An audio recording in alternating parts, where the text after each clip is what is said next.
తెలియజేస్తా ఉన్నాను.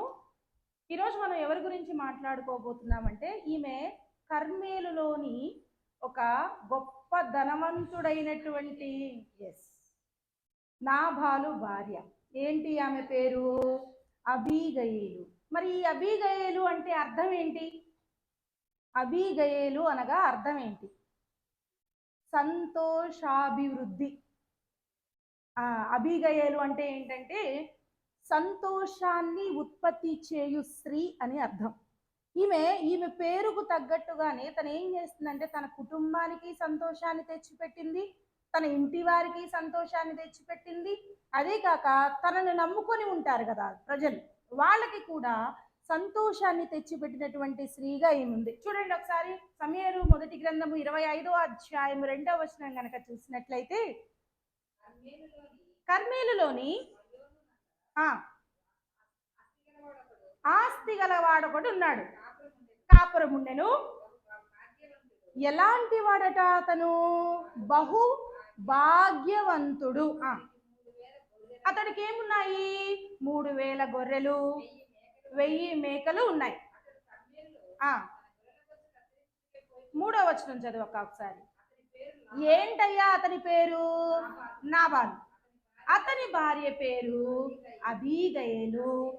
ఈ స్త్రీ సుబుద్ధి గలదై రూపవతి అయి ఉండేను అని వాక్యం తెలియజేస్తా ఉంది. ఇక్కడ కర్మేలులో ఉన్నటువంటి ఆస్తి కాపురం ఉండినటువంటి నాబాలు గురించి దేవుడు ఏం తెలియజేస్తున్నాడు? బహు భాగ్యవంతుడు. కానీ బహుభాగ్యవంతుడో కాదో తర్వాత మనం నేర్చుకునేటప్పుడు ఒకసారి డిస్కస్ చేసుకుందాం.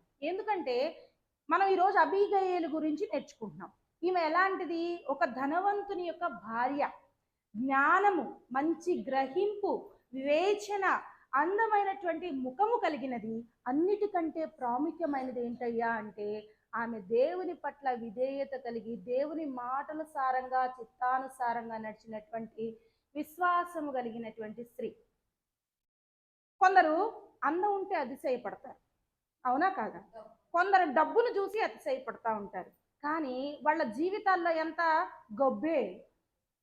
పైకి కనిపించడానికి మాత్రం బాగానే ఉంటది, కానీ లోపల వారి వ్యక్తిత్వాలు మేడి పండు చూడు మేలిమై ఉండు, కానీ పొట్ట విప్పి చూస్తే ఉంటుంది, పురుగులు మాత్రమే ఉంటాయి. కానీ ఇక్కడ అబీగయేలు అందములో రూపవతి, ధనములో బహు భాగ్యవంతుని భార్య. అంటే మన భాషలో చెప్పాలంటే కోటీశ్వరరాలు. కానీ ఆమె అంతే అంబానీ టైపు. ఆమె అది ప్రదర్శించలేదు, దాన్ని చూపించలేదు. ఆ విధంగా ఉండడం వలన ఆమె తన్ను తాను తగ్గించుకోవటం వలన ఏ విధంగా ఆశీర్వదించబడింది, ఏ విధంగా దేవుని యొక్క మెప్పు పొందింది అనేది ఈరోజు మధ్యాహ్న కాల సమయంలో మనం ధ్యానం చేద్దాం. మొదటిదిగా చూసినట్లయితే నాబాలు భార్య అయిన అబీగయేలు సుబుద్ధి కలిగినటువంటి స్త్రీ. చూడండి, ఇప్పుడే మనం చదివాం 25వ వచనంలో. ఈ స్త్రీ సుబుద్ధి గలదై రూపవతి. ఎంత పరిశుద్ధాత్మ దేవుడు ఎంత చక్కగా రాస్తా ఉన్నాడో చూడండి. రూపశ్రీ అంటే రూపంలోను. She was very beautiful inside and outside. Not only outside, పై రూపములకు మాత్రమే కాదు, ఆమె సుబుద్ధి కలిగినటువంటి స్త్రీ. బుద్ధి వేరు, సుబుద్ధి వేరు. ఏంటో మనం ఒక రోజు జ్ఞాపకం చేసుకున్నాం. జ్ఞానము వేరు, అధికమైన జ్ఞానము వేరు అన్నప్పుడు ఎగ్జామ్స్ చదివేటప్పుడు పిల్లల విషయాల్లో మనం జ్ఞాపకం చేసుకున్నాం. ఏంటి జ్ఞానం? మంచి జ్ఞానం ఏంటి? జ్ఞానం అంటేనే మంచిది, మళ్ళీ మంచి జ్ఞానం అంటే ఏంటి? ఎప్పుడు ఏది ఏ విధంగా ఉపయోగించాలో తెలిసినటువంటి జ్ఞానాన్ని మంచి జ్ఞానం అంటాం. ఈమె బుద్ధి కలిగిన స్త్రీనే, కానీ ఎలాంటి బుద్ధి అంటే అది సుబుద్ధి. మనకు కూడా ఉంటాయి కొన్ని బుద్ధులు. ఏం బుద్ధులు అయ్యి? దుర్బుద్ధులు, వారలేని బుద్ధులు, సుబుద్ధులు, ఇంకా ఎన్నెన్నో ఉంటాయి. కానీ పరిశుద్ధాత్మ దేవుడు ఈమె గురించి ఏమని రాయిస్తా ఉన్నాడు? ఈమె సుబుద్ధి కలిగినటువంటి స్త్రీ. ఎందుకని రాయించాడని నేను ధ్యానం చేసినప్పుడు తోకుంది వెనక. చూడండి ఏంటో చదవండి. అయితే ఎవరి చర్యలను బట్టి చూడగా? తన భర్త అయినటువంటి చర్యలను బట్టి చూస్తే ఎలాంటి వాడంట నాబాలు? మొరటివాడు. దుర్మార్గుడు అయి ఉన్నాడు. అనుకుంటాం కదా, ఇంట్లో ఒకళ్ళు అలా ఉంటే ఒకళ్ళు ఇలా ఉంటారు. కానీ నేను ఇంత మటుకు ఇంతగా చదువుకొని వచ్చాను కదా, ఎక్కడైనా ఇలాగా రాయబడి ఉందా? ఏమనుంది? మొరటివాడు దుర్మార్గుడైనటువంటి నాబాలుకు భారీగా ఉంది.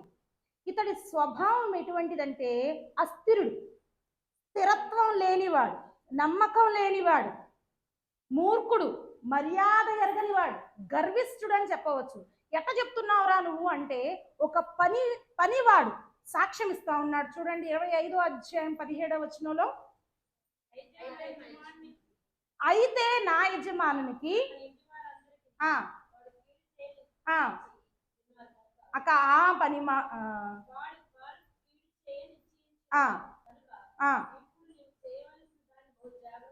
అని ఎవరికి చెప్తున్నాడు? అబీగయేలుకి పనివాడు చెప్తున్నాడు. చెబుతూ ఒక మంచి సాక్ష్యం ఇస్తున్నాడు యజమానుడి గురించి. మన యజమానుడు బహు పనికి మాలినోడు. నేను అందుకే అంటున్నాను, ఇందాక ఉంది కదా, ఏమని రాయబడి ఉంది? బహుభాగ్యవంతుడు అని రాయబడి ఉంది. ఏడకొత్తే ఏమని రాయి ఉంది? బహు పనికి. మరి ఏ విధంగా ఆశీర్వదించబడ్డాడు? సుబుద్ధి అయిన భార్యను బట్టి. దేవుడు సుబుద్ధి అయిన భార్యను అనుగ్రహించాడు, అందును బట్టి ఆశీర్వాదం వచ్చింది. ఒక పనివాడు తన భార్య దగ్గరికి వెళ్ళి, అమ్మా నీకు ఆపద కలుగుతుంది, నీ కుటుంబానికి వస్తుంది అంటే ఆమె ఎంత దయగా తన కుటుంబాన్ని నడిపించుకొస్తుందో మనం చూడాలి.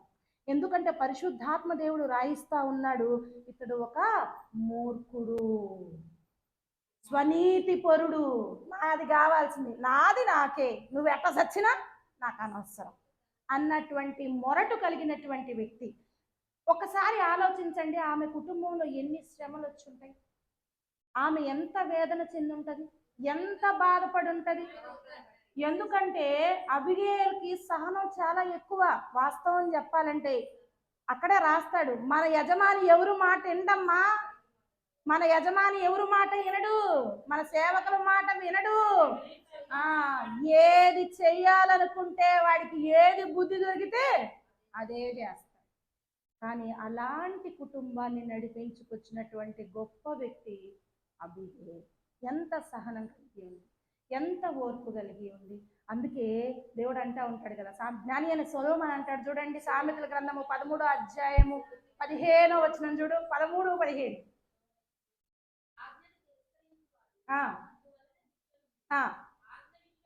13-15 తల్లి ఏం చేస్తుందట? సుబుద్ధి దయను సంపాదిస్తుంది. అదే విధంగా ఈ అబీగయేలు సుబుద్ధి కలిగి ఉంది కాబట్టి అక్కడ పనివారందరి దయను కలిగి ఉంది. అందుకనే కదా ఆపద వచ్చినప్పుడు వెళ్ళి నాబాలుకి చెప్పలా, అమ్మా మనల్ని మన కుటుంబాన్ని కాపాడమ్మని ఆమె దగ్గరికి వెళ్ళాడు. ఎందుకంటే సుబుద్ధి ఏం చేస్తుందంటే దయను పుట్టిస్తుంది. అందుకని దేవుడు ఏమని రాయించాడు ఆమె గురించి? సుబుద్ధి కలిగినటువంటి స్త్రీ ఈమె, రూపవతి అయినటువంటి స్త్రీ ఆమె. అందుకని అంటాడు కదా, గృహ నిర్వాహకత్వం చెప్పేటప్పుడు దేవుడు ఒక ప్రశ్న వేస్తాడు, గుర్తుందా ఎవరికైనా? చూడండి లూకాసు వార్త 12వ అధ్యాయము 42వ వచనం కనుక గమనించినట్లయితే, తగిన కాలమున ప్రతివానికి ఆహారము పెట్టుటకు యజమానుడు తన ఇంటి వారి మీద నియమించినట్టి నమ్మకమైనటువంటి బుద్ధి కలిగినటువంటి గృహ నిర్మాణకుడు ఎవడంట? ఎలాంటి వాడు కావాలి? నమ్మకమైనటువంటి బుద్ధి గలవాడు. అలాంటి వాడిని దేవుడు ఏం చేస్తా అన్నాడు? గృహ నిర్వాహకత్వం అంటే అధికారం, అథారిటీ ఆఫ్ ది హౌస్ ఇస్తానంటున్నాడు. కానీ నాబాలు తన అథారిటీ ఆఫ్ ది హౌస్ ని నిలబెట్టుకోగలిగాడా? లేదు. ఎలా తెలుస్తుంది మనకి? చక్కటి సాక్ష్యం ఇచ్చేస్తున్నారు, బిరుదులు ఇచ్చేస్తున్నారు. అంటే నాబాలు మూర్ఖుడుగా తయారైపోయాడు, దుర్మార్గుడు. మరి ఎలా అభివృద్ధి చెందిందంటే గృహ నిర్వాహకత్వం చేయగలిగినటువంటి సుబుద్ధి అయినటువంటి స్త్రీని దేవుడు జత చేసి ఉన్నాడు. ఆమె ఓపిక చెప్పుకోవచ్చు. ఎక్కడ నేను బైబిల్లో చదువుతున్నంతసేపు ఏ భర్త గురించి ఈ విధంగా పరిశుద్ధాత్మ దేవుడు రాయించిన దాఖలు కానీ రాయించిన పద్ధతులు కానీ మనం గమనించం. నేను 2 రోజుల నుంచి చదువుతున్నది. ఏమన్నా వేరే వాళ్ళు ఎవరైనా దొరుకుతారేమో, పరిశుద్ధాత్మ దేవుడు ఇంకా ఎవరి గురించైనా రాయించారేమో, అలాంటి స్థితి ఉన్న వాళ్ళని ఒక ఎగ్జాంపుల్గా తీసుకోవడానికి ఎవరైనా దొరుకుతారేమో అని చూస్తా ఉన్నా. కానీ నాబాలు గురించి దేవుడు రాయించినటువంటి విధంగా ఎవరి గురించి రాయించాల. ఏమన్నాడు? దుర్మార్గుడు అన్నాడు, మూర్ఖుడు అని రాయించాడు. కానీ ఈమె ఏం చేస్తుందంటే బుద్ధి కలిగినటువంటి స్త్రీ. ఏం చేసింది ఈమె? 27వ అధ్యాయం సామెతల గ్రంథం 12వ వచనం కనుక చూసినట్లయితే, బుద్ధిమంతుడు అపాయము వచ్చుట చూచి దాగుకుంటుంది. ఈమె ఏం చేస్తా ఉంది అంటే అపాయం రావడాన్ని చూసింది, దాగుకొనలేదు ఈ స్త్రీ, కానీ ఎదుర్కొని నిలబడుతుంది. రెండవది, మొదటిగా చూస్తే నాబాలు భార్య అయినటువంటి అబీగయల్ యొక్క జీవితం మనకు కనిపిస్తా ఉంది. ఆ భార్య ఏం చేస్తా ఉందంటే రెండవదిగా కీడును పసిగట్టి జ్ఞానముగా ప్రవర్తించినటువంటి స్త్రీగా అబీగయలును దేవుడు మన ముందుంచుతూ ఉన్నాడు. రాజు అయినటువంటి సౌలు దావీదును చంపాలని చెప్పేసి అతన్ని వెతుకుతూ ఉంటే ఆ విషయం దావీదుకు తెలిసింది. ఎక్కడికి పారిపోయాడు? ఏ అరణ్యానికి పారిపోయాడు? నేను అడిగే క్వశ్చన్ విను. సౌలు ఏం చేస్తా ఉన్నాడు? దావీదుని చంపాలనుకున్నాడు. దావీదును చంపాలన్న విషయం దావీదుకు తెలిసింది, సౌలు చంపుతున్నాడు అన్న విషయం. ఈయన ఒక అరణ్యానికి పారిపోయాడు. ఆ అరణ్యం పేరేంటి?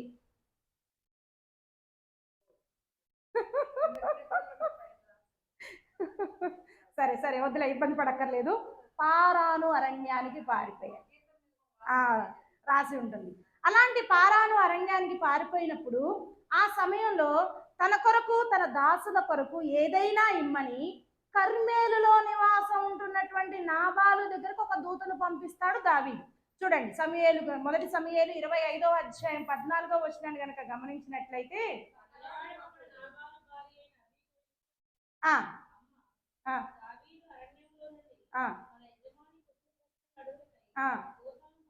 ఒక్క నిమిషం. ఏం చేశాడు దావీదు? దూతను పంపించాడు, వర్తమానాన్ని పంపించాడు. దావీదు అరణ్యంలో నుండి తన యజమాని కుశల ప్రశ్నలు అడిగి ఏదైనా దొరుకునేమో అని. ఎందుకని అనుకున్నాడు దావీదు ఏదైనా దొరుకునేమోనని? 15వ వచనం చూడండి. ఆయన ఎంతో ఉపకారం చేశారు. ఎవరు? దావీదు మనకెంతో ఉపకారం చేశాడు. మేము పొలములో వారి మధ్య సంచరిస్తూ ఉన్నప్పుడు వారు ఏ అపాయము రాకుండా చూసుకున్నారు, ఏ కష్టం గాని మాకు సంభవించలేదు. దావీదు అలా మేలు చేశాడు కాబట్టే మేలుకు ప్రతిగా మేలు నాకేమైనా దక్కునేమోనని ఆశపడి నాబాలు దగ్గరికి వర్తమానం పంపించాడు. ఈయనేం చేస్తా ఉన్నాడు? నాబాలుకు విన్నవిస్తే మేలు చేయింది పోను, చేసిన పనిని చేసిన మేలును అనుభవించిన స్థితిని మర్చిపోయి ఏమంటున్నాడో తెలుసా? 25వ అధ్యాయం 10వ వచనం చూడండి ఒకసారి. దావీదెవడు? యెషయి కుమారుడెవడు? తర్వాత 11వ వచనం చదువక్క. నేను సంపాదించుకున్నది అన్ని నేను ఎరగని వానికి ఇయ్యాలా? నేను బొత్తిగా ఎరగని వానికి ఇస్తున్నా అని అంటున్నాడు. ఎవరు అంటున్నాడు? దావీదెవడు? యెషయి కుమారుడెవడు? ఎవరు కాపాడారు? ఫలానా చోట ఉన్నప్పుడు నీ కంచె వేసింది ఎవరు? కాపాడింది ఎవరు? రాత్రింబవళ్ళు. చూడండి, 25వ అధ్యాయం 16వ వచనంలో ఒక పనివాడు చెప్తున్నాడు సాక్ష్యాన్ని.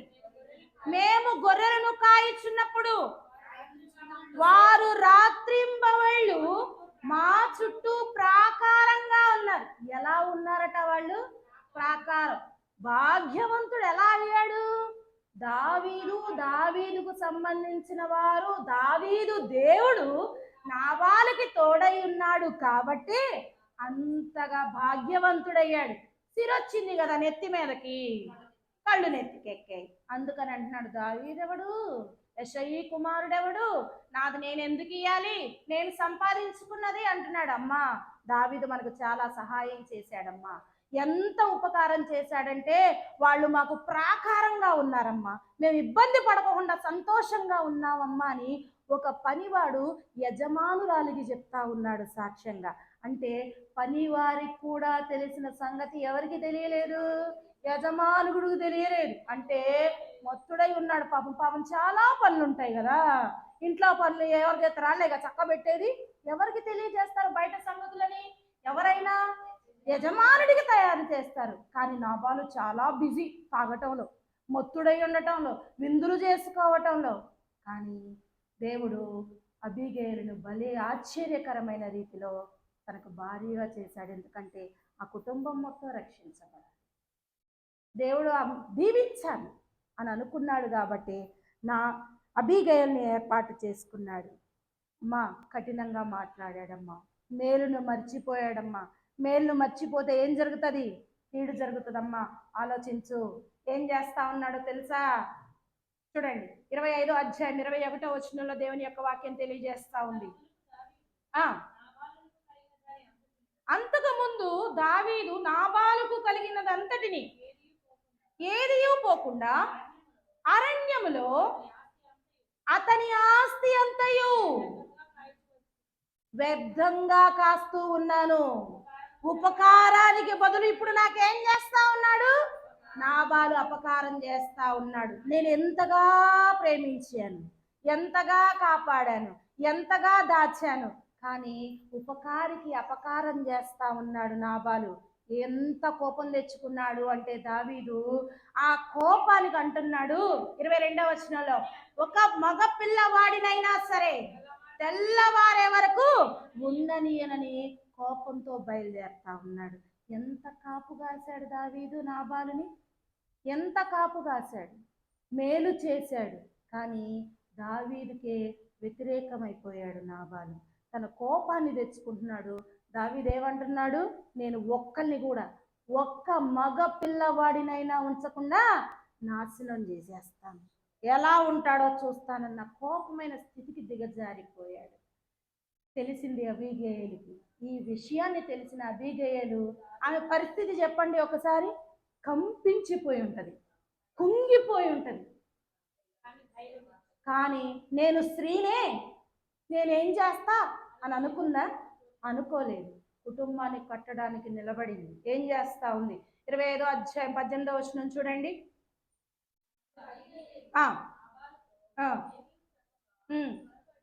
త్వర త్వర పడతా ఉంది.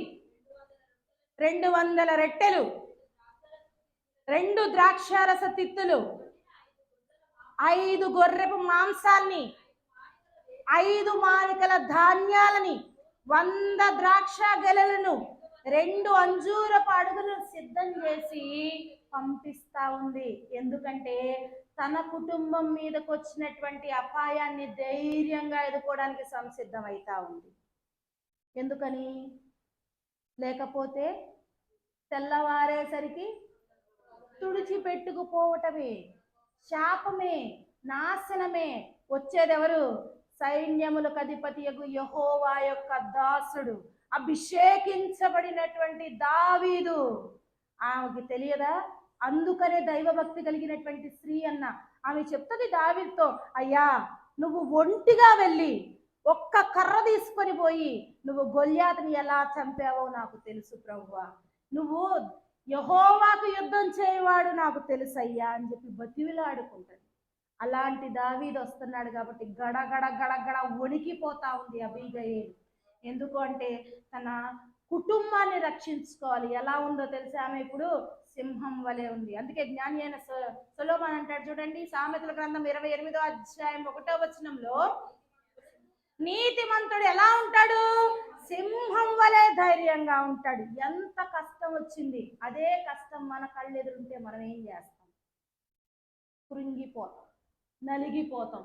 అయ్యో నాకే ఎందుకు వచ్చింది, దేవుడు నాకే. నిజమే అనుకుంటావా అనుకోవా? ఏదైనా సరే అయ్యా నేను నుంచుంటున్నా, యుద్ధము యెహోవాదే. బాధ వచ్చినా, కష్టం వచ్చినా, నష్టం వచ్చినా, నా వారు నన్ను విడిచినా ఎవరున్నారు మనకి? దేవుడు ఉన్నారు. మనల్ని ఎప్పుడు ఆయన ఒంటరిగా విడిచేవాడు కాదు. కానీ అబీగయలు అదే ధైర్యం కలిగి ఉంది. సింహం వలె ధైర్యం కలిగి ఉంది. ఒకవేళ శ్రమ వచ్చిందని కృంగిపోతే, వచ్చాంగా ఇటు 24:10 చూడండి. ఆ శ్రమ దినమున నీవు కృంగిన ఎడల నీవేమైపోతావు? చేతగాని వాడవుతావు. శ్రమ దినములో మనం కుంగకూడదు. మరేం చేయాలి? నీతిమంతుల వలె సింహము వలె ధైర్యం తెచ్చుకొని ఉండాలి. ఆ విధంగా ధైర్యం తెచ్చుకొని అబిగయలు నాబాలకు ఒక మాట అయినా చెప్పిందా? చెప్పలా. నిర్ణయం తీసుకుంది. ఎందుకు? తన మీదకి వస్తుంది, తన కుటుంబం మీదకి వస్తుంది, అపాయం వస్తుంది, కాపాడవలసిన వాడు తాగి పడుకున్నాడు, విందుల్లో ఉన్నాడు, మరెవరు చేయాలి? అందుకని ఆమె సుబుద్ధి కలిగినటువంటి స్త్రీ అయ్యింది. అపాయాన్ని నుంచి ఉపాయాన్ని ఎత్తుక్కొని లెగిసి బయలుదేరి నడుస్తా ఉంది. ఎంత గొప్పది ఆ స్త్రీ! దానివల్ల ఏం చేసింది? దావీదుకు బహుమానాలుగా పంపిస్తా ఉంది. ఎందుకని మనకు బాగా తెలుసు కదా బహుమానాలు ఎందుకు ఉపయోగపడతాయో. అవును. అదే అబీగయలు కూడా చేస్తా ఉంది. చూడండి సామెతల గ్రంథం 21వ అధ్యాయం 14వ వచనం గనక చూసినట్లయితే, బహుమానము కోపమును చల్లార్చును, కానుక మహారోధమును శాంతపరచును. కాబట్టి దావీదుకి బహుమానాలను తీసుకుపోతా ఉంది. ఇంకా ఏం చేస్తా ఉంది? క్రోధమును చల్లార్చడానికి బయలుదేరి నడుస్తూ ఉన్నట్లుగా చూస్తా ఉన్నాం. ఫలితంగా తన దీన మనస్సును చూపి తగ్గించుకున్నది. కాబట్టి ఆమె దీనత్వాన్ని, మూడవదిగా చూసినట్లయితే దీనత్వాన్ని, తగ్గింపు జీవితాన్ని చూపించినటువంటి స్త్రీ అబిగయలు. అందం ఉందిగా, ఆస్తి ఉందిగా, ఎందుకు తగ్గించుకోవాలి? రే తీసుకెళ్ళి ఆయనకి ఇవ్వండి, ఆయన తీసుకుంటాడు అని చెప్పుండొచ్చుగా. అవసరం కూడా లేదు. నువ్వు వెళ్ళయ్యా, పనివాడితో చెప్తుంది, నువ్వు వెళ్ళు, నీ వెనకాలత నేను వస్తాను. పంపిస్తే సరిపోయిద్దిగా. ఎందుకు వెళ్ళింది? అది తగ్గింపు జీవితం. ఎందుకంటే అభిషేకించబడిన వాడు దావీదు. చూడండి మొదటి సమూయేలు గ్రంథం 25వ అధ్యాయం 23వ వచనం కనుక చూసినట్లయితే, అబీగయలు దావీదును కనుకొని గార్దము మీద నుండి ఎలా త్వరగా దిగి దావీదుకు సాష్టాంగ నమస్కారము చేసి అతని పాదములను పట్టుకుంటుంది. దీనిని బట్టి ఆమె ఎంతగా తగ్గించుకొని దీనత్వ స్థితిని చూపిస్తుందో మనకు అర్థమవుతా ఉంది. త్వరగా దిగాల్సిన అవసరం లేదు. ధనవంతుని భార్య, గొప్ప వ్యక్తి, చూడ్డానికి కూడా బహు సుందరమైన వ్యక్తి, కానీ దావీదు కాళ్ళకు పాదాల దగ్గరకు చేరతా ఉంది. అయ్యా త్వరపడి దిగి సాష్టాంగ నమస్కారం చేస్తా ఉంది. మనం అంత తగ్గింపు జీవితాన్ని చూపించగలమా? ప్రశ్న. మనం కాస్త అందంగా ఉంటేనే నేల మీద నిలబడవాయే. కొంచెం ఒక చేతిలో తడి ఉంటే నా అంతోడు లేడని రెవ్వరెగుతామాయే. కానీ అబీగయలు జీవితం ఒక గొప్ప ఉదాహరణ. నువ్వు ఏ స్థితిలో ఉన్నా, అది నీకు ధనమున్నా లేకున్నా, ఏది ఉన్నా సరే సంతోషంగా ఆనందంగా జీవించడం అనేది చాలా ఉత్తమమని దేవుని యొక్క వాక్యం తెలియచేస్తూ ఉంది. ఆ విధంగా ఉంది కాబట్టి ఆమె కలగబోయేటువంటి పెద్ద ఉపద్రవం నుంచి ఏం చేసుకోగలిగింది? తన ఇంటిని తప్పించుకోగలిగింది. ఏమంటుందో తెలుసా ఇంకా ఆమె? చూడండి 25:25లో, అయ్యా నా ఏలినవాడా, అయ్యా దుష్టుడైన నా. నిజం చెప్పాలి అంటే తన వాస్తవాన్ని ఒప్పుకునే స్త్రీగా ఉంది. తన స్థితిని ఒప్పుకుంటుంది. ఏమంటుంది? అయ్యా నా దుష్టుడైనటువంటి నాబాల్ని లక్ష్య పెట్ట మాకు ప్రభు. అతని పేరు, అతని గుణాన్ని చూపిస్తా ఉంది. అతని పేరు నాబాలు, మొరటుతనం అతని గుణం. అయ్యా నా భర్త యొక్క దుర్మార్గతను బట్టి, చెడుతనాన్ని బట్టి నేను ఒప్పుకుంటున్నా, కీడుని తీసివేయ్యా అని బతిలాడుకుంటా ఉంది. చూడక్క కీర్తన గ్రంథము 17వ అధ్యాయం 13 సామెతల గ్రంథం 17:13లో చూసినట్లయితే, మేలుకు ప్రతిగా కీడు చేయువాని ఇంటకి కీడు తొలగిపోదయ్యా. నాకు తెలుసు నీకు మేలు చేయలేదు నాబాల్, కాబట్టి ఇంటికి కీడే వస్తుంది. ఏం చేస్తా ఉన్నాడో తెలుసా నాబాలు? 18వ అధ్యాయం 6వ వచనం చదవండి సామెతల గ్రంథము. బుద్ధిహీనుని పెదవులు కలహానికి సిద్ధంగా ఉంటాయి, దెబ్బలు కావాలని కేకలు వేస్తా ఉంటాయి. అయ్యా, నాబాలు కూడా తన నాశనాన్ని కోరుకొని ఏం చేస్తా ఉన్నాడు? నోరు బారేస్తా ఉన్నాడు, నాశనాన్ని తెచ్చుకుంటా ఉన్నాడు, కలహాలు పుట్టిస్తా ఉన్నాడయ్యా, నీ మీద కఠినంగా మాట్లాడుతున్నాడయ్యా, క్షమించయ్యా అని బతిమిలాడుకుంటుంది. చూడండి 25వ అధ్యాయం 30వ వచనం కూడా చూడండి. సమూయేలు గ్రంథం మొదటి సమూయేలు. నా ఏలిన వాడువైనటువంటి నిన్ను గూర్చి సెలవిచ్చిన మేలంతటిని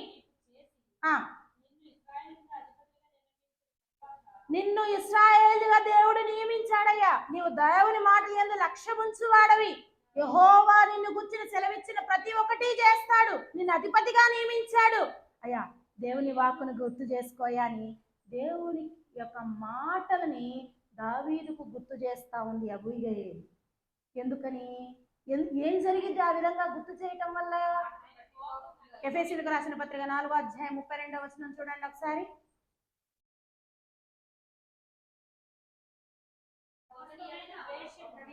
ఒకని ఎడల ఒకడు దయగలిగి కరుణా హృదయులై క్రీస్తునందు దేవుడు మిమ్మును క్షమించిన ప్రకారము మీరును ఒకరినొకరు క్షమించుడి. అబీగయీలు తన స్వార్థమే అనుకోని కానీ చెప్తా ఉంది. వాస్తవానికి ఇక్కడ అబీగయీలు 2 పనులు చేస్తా ఉంది. ఒకటి, తన కుటుంబాన్ని రక్షించుకుంటా ఉంది, అభిషక్తుని మీదకి దేవుని ఉగ్రత రాకుండా చేస్తా ఉంది. అదెట్లారా? పగ తీర్చుకొనివాడు ఎవరు? అందుకని ఆమె విశ్వాసమును బట్టి దావీదుని కీడు కొని తెచ్చకుండా కాపాడుతుంది, తన కుటుంబాన్ని కాపాడుకుంటుంది. ఎంత దీనత్వం కలిగిన తగ్గించుకున్నటువంటి స్త్రీ! అది సుబుద్ధి కలిగినటువంటి స్థితి, ఆలోచన విధానం అది. అందుకని మనం ఏమంటాం? సామెత కదా, కర్ర ఎరగకూడదు, సావకూడదు. కానీ మనకి కర్ర అయినా ఎరగాల్సిందే, పామైనా సావాల్సిందే మనం చేసే పనులకి. కానీ ఇక్కడ అబీగయీలు ఎంత జ్ఞానంగా వ్యవహరిస్తా ఉంది అంటే, అటు అతనికి నష్టం జరగట్లేదు, తన కుటుంబము రక్షించబడుతుంది. ఆ విధంగా చేయబడింది కాబట్టి 4వదిగా చూసినట్లయితే దావీదు కోపాన్ని చల్లార్చినటువంటి స్త్రీగా అబీగయీలును మనం చూడవచ్చు.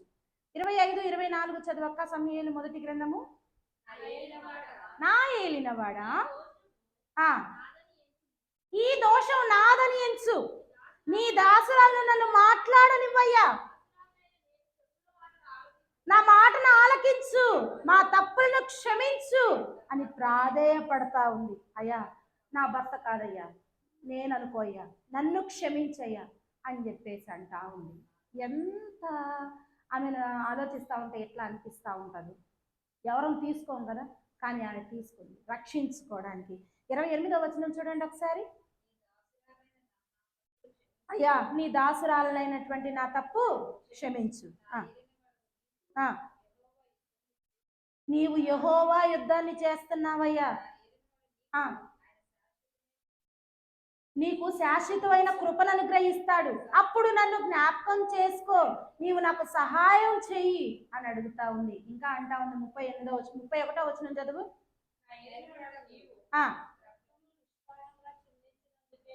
ఈ రక్తం వల్ల నీకెందుకయ్యా దోషం? పగ తీర్చుకుందు నీకెందుకయ్యా? మనోవిచారం నీకెందుకు? దుఃఖమైనా కాకుండా ఉండాలి. అయ్యా, నీకు మేలు చేస్తున్నాను కదా, తర్వాత నన్ను జ్ఞాపకం చేసుకో.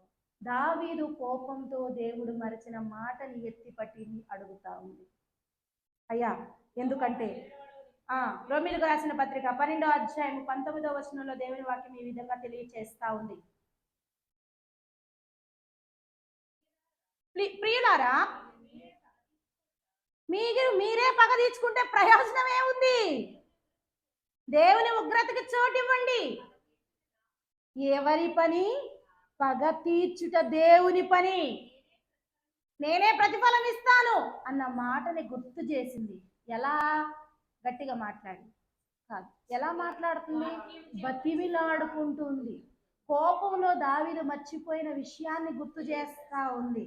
ఎందుకంటే సామెతలు 15వ అధ్యాయం 1వ వచనం చూడండి. మృదువైన మాట కోపమును చల్లారుస్తుంది.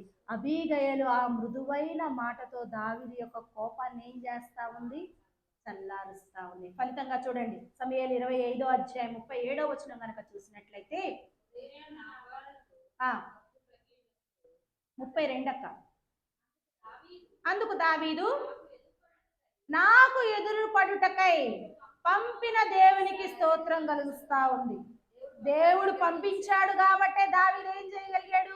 చంపలేదు. లేకపోతే అబీగయలు రాకపోతే అక్కడికి వెళ్ళేవాడు, నాశనం వచ్చేది, దేవుని మాటని ధిక్కరించినట్టయ్యేది. కానీ నిన్ను దేవుడు పంపించాడు. 33లో వాడు అంటాడు చూడండి, పగ తీర్చుకొనకుండా ప్రాణము తీయకుండా నీ ఆపావు కనుక నీవు ఆశీర్వదించబడ్డావు. పగ తీర్చువాడు ఆయన. వదిలేయండి, కోపం రాదా అంటే ఎందుకు రాదు? సప్ప సప్ప వస్తుంది, మామూలుగా రాదు. కట్టలు తెంచుకుంటా వస్తుంది, కుతికిల దాకా వస్తుంది, మామూలుగా ఉండదు. వస్తే కక్కేయటమే. కానీ ఏమంటున్నాడు? పగ తీర్చుకొనట నా వంతు. ఆ విధంగా అబీగయలు దావీదుకి ఎదురు వెళ్ళి చెప్పింది కాబట్టి, అమ్మా నువ్వు నాకు ఈ కీడు రాకుండా నీవు ఆపావు కాబట్టి నీవు ఆశీర్వదించబడ్డావు, నీకు ఆశీర్వాదం కలుగుతుంది అన్నాడు. ఇంకా 38వ వచనం చూడండి, తెచ్చిన వాటిని స్వీకరించాడు, నీ మాట ఆలకించా, అంగీకరించానమ్మా, నీవు సమాధానంగా నీ ఇంటికి వెళ్ళమ్మా అని చెప్పేసి ఏం చేస్తా ఉన్నాడు? పంపించినట్లుగా చూస్తూ ఉన్నాం. ఎంత గొప్ప ధన్యత దేవుడు అబీగయల్కి ఇచ్చి ఉన్నాడో చూడండి. 5వదిగా చూసినట్లయితే బహుగా హెచ్చింపబడినటువంటి స్త్రీ అబీగయలు. చూడండి, 1 సమూయేలు 25వ అధ్యాయం 39వ వచనం. ఒక 2 నిమిషాల్లో ముగించేస్తాను. నాబాలు చనిపోయినని దావీదు విని యెహోవా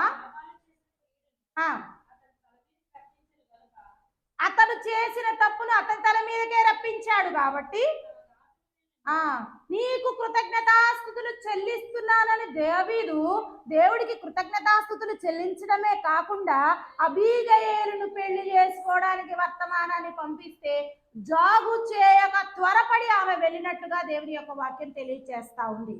ఇక్కడ నాబాలు మంచి కుటుంబానికి చెందినవాడు కాదా? మంచి సంతతి వాడు కాదా? మంచి కాలేబు సంతతి మంచి కుటుంబం కాదా? దేవుని గురించి తెలిసిన వాడు కాదా? దావీదు అభిషేకించబడిన వాడు, అభిషేకించబడినటువంటి కుటుంబం వాడని తెలియలేదా? కానీ మూర్ఖుడు, మూర్ఖమైనటువంటి స్వభావము కలిగిన వాడు, చెడ్డ మాటలు మాట్లాడాడు, తన స్వార్థానికి చూసుకున్నటువంటి వ్యక్తి నాబాలు. ఈ యొక్క అబీగయలు ప్రవర్తన బట్టి కూడా నాబాలు మారని స్థితిలో ఉన్నాడు. మనం గమనిస్తే దావీదు కోపాన్ని చల్లార్చగలిగింది అబీగయలు. ఇంట్లో ఉండదంటారా? కానీ ప్రదర్శిస్తూనే ఉంటది. కానీ అబీగయలు బుద్ధిని చూసి కూడా మారని బుద్ధి వంటిది. ఏంటిది? కుక్క తోక. ఎప్పుడు ఏమంటాం మనం? వంకరే. ఎంత సాగదీసినా మా అత్తయ్య ఉంటే బాగుండేది, రాధమ్మ అత్తయ్య. అవునమ్మా అని సపోర్ట్ చేసేది నాకు. అవునరా, అసలు వినరురా అని. నిజమే, వినరు. ఫలితంగా అబీగయలు దగ్గర సాక్ష్యాన్ని కోల్పోయాడు, పనివారి దగ్గర సాక్ష్యాన్ని కోల్పోయాడు. అదీ కాకుండా ప్రతి ఒక్క విషయంలోనూ అభద్రతాభావం కలిగి ఎలా ఉన్నాడు? అపాత్రుడయ్యాడు. ఎలా ఉన్నాడు చూడండి, 25వ అధ్యాయం 37వ వచనంలో మత్తు తగ్గిందంట. ఇప్పుడు సంగతి తెలిసి భయంతో గుండి పగిలి రాతి వలె బిగుసుకుపోయాడు. చేయవలసిన టైంలో చేయకోకుండా మత్తుడై ఉంటే ఏమవుతుంది? భయమే ఆవరిస్తుంది. ఎట్టా గట్టిగా బిగుసుకుపోయాడు. అభిషక్తుడని తెలుసుగా. మత్తులో ఉన్నంతసేపు సమ్మగా ఉంది బిడ్డకి. అప్పుడు అంటున్నాడుగా, దావీదెవడు, యెషయా కుమారుడెవడు, నేను ఇవ్వాలా అని విర్రవీగాడు. కానీ మత్తు దిగేలేకే సంగతి అర్థమైంది, చుక్కలు కనిపిస్తా ఉన్నాయి. అందుకని ఎంత స్థితికి దిగజారాడో తెలుసా? చూడండి ఒకసారి 38వ వచనంలో దేవుడు ఏం చేస్తా ఉన్నాడు? మొత్తాడు. దేవుడు మొత్తే స్థితికి వెళ్ళిపోయాడు. నాబాలు చనిపోయినట్లుగా దేవుడు చూస్తా ఉన్నాం. ఇక్కడ మనం ఒక విషయాన్ని గమనించాలి. ఏంటయ్యా అంటే, ఇది నాబాలు లోకానికి సాదృశ్యంగా ఉన్నాడు, అబీగయలు సంగమునకు సాదృశ్యంగా ఉంది. దావీదు యేసు ప్రభు వారికి సాదృశ్యంగా ఉన్నాడు. లోకము లోకాశలు చస్తేనే కానీ మనం వివాహ మహోత్సవంలో పాల్గొనలేము. అవునా కాదా? సో ఇక్కడ ఏం చేస్తుంది అబీగయలు?